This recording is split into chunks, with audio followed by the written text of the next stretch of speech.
Hello friends, all India fact channel में आपका स्वागत है। आज क्राइम की स्टोरी में आप गुजरात के एक तरुण का नाम जोड़ लीजिए दोस्तों, जिसमें जब एक लैंडलाइन नंबर से 15 सालों बाद दबोचा गया था कातिल। पुलिस से पूछताछता रहा कि सर मुझे कैसे खोजा। इसी कहानी को आप ऑल इंडिया फैक्ट चैनल के माध्यम से सुन रहे हैं दोस्तों। गुजरात पुलिस ने तरुण के अस्पताल से गायब हो जाने के बाद उस पर 1 लाख रुपए का इनाम भी घोषित कर रखा था। तरुण बेंगलुरु में प्रवीण भटेले की पहचान के साथ रह रहा था।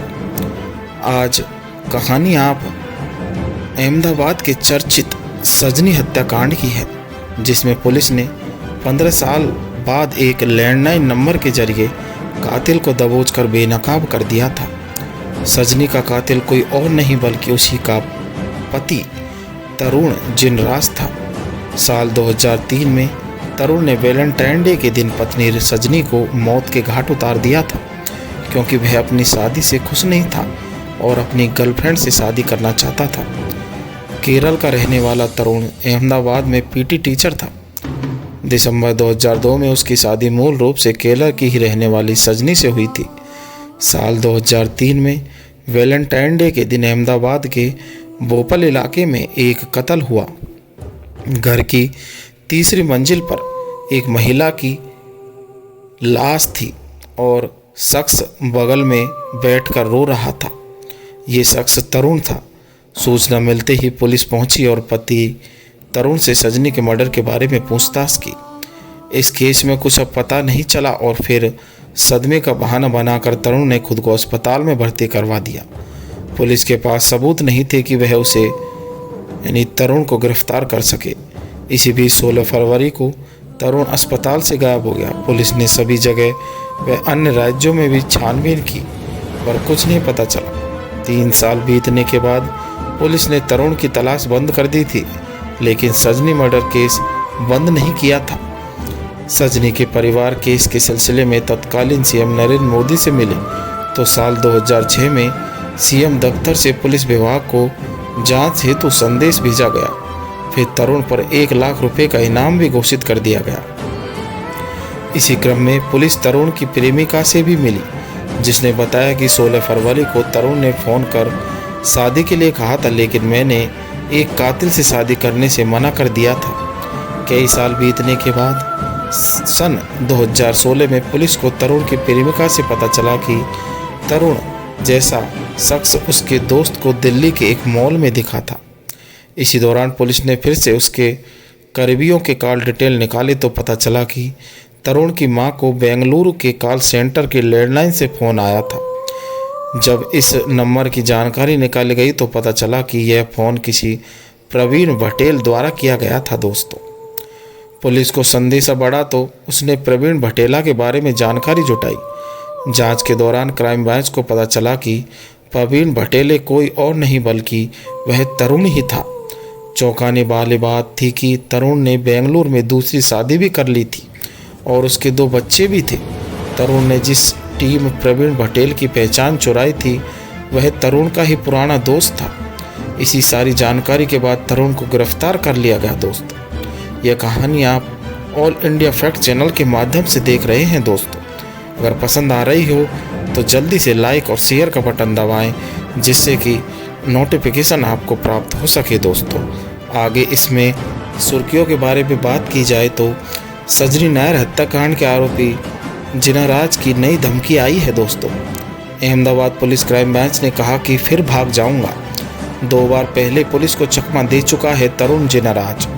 4 अक्टूबर को 1.5 महीने बाद पुलिस ने दिल्ली से पकड़ा था। इसी के बारे में वैलेंटाइन डे के दिन अपनी ही पत्नी की हत्या के बाद पुलिस को यह कई बार चकमा दे चुका है दोस्तों। यह 4 अगस्त को इसकी अंतिम बेल मिली थी दोस्तों। पत्नी सजनी की हत्या के जुर्म में अहमदाबाद की साबरमती जेल में बंद तरुण जिनराज को इस साल 4 अगस्त को अंतरिम बेल मिली थी। उसे 19 अगस्त 2023 की दोपहर तक जेल में वापस लौटना था, लेकिन जिनराज जेल से में वापस नहीं लौटा। ऐसा करके उसने गुजरात हाई कोर्ट के आदेश का भी उल्लंघन किया था। जेल नहीं लौटने पर प्रशासन ने कोर्ट और पुलिस को सूचना किया। इसके बाद जिनाराज की गिरफ्तारी के लिए फिर से प्रयास शुरू किए गए थे दोस्तों। वह जस्टिस जोसेफ बन गया था दोस्तों। इसके बाद अहमदाबाद पुलिस ने उसे 5 अक्टूबर को 2023 में दिल्ली के नफजगढ़ से अरेस्ट किया था। क्राइम ब्रांच का कहना है कि पूछताछ में वह फिर से भागने की धमकी दे रहा था। पुलिस का कहना है कि वह एक पेशेवर अपराधी के तौर पर व्यवहार कर रहा है। पुलिस से बचने के लिए इस बार भी जिनाराज ने कभी साजिश की थी, लेकिन उसकी कोशिश विफल रही। वह तरुण जिनाराज से जस्टिस जोसेफ बन गया था। उसने दाहिनी बाह पर ड्रैगन का टैटू बनवाने के साथ हेयर ट्रांसप्लांट कराया था।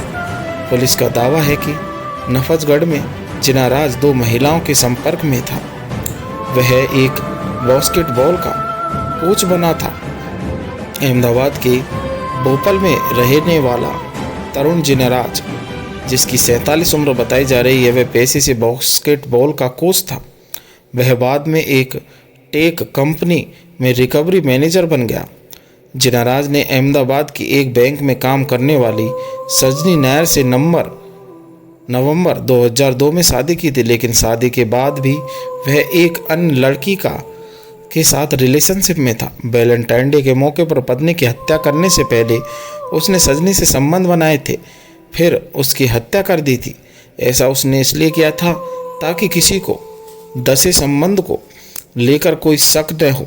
पत्नी की हत्या के समय जिनाराज ने दावा किया था कि बदमाशों ने पत्नी की हत्या कर दी है।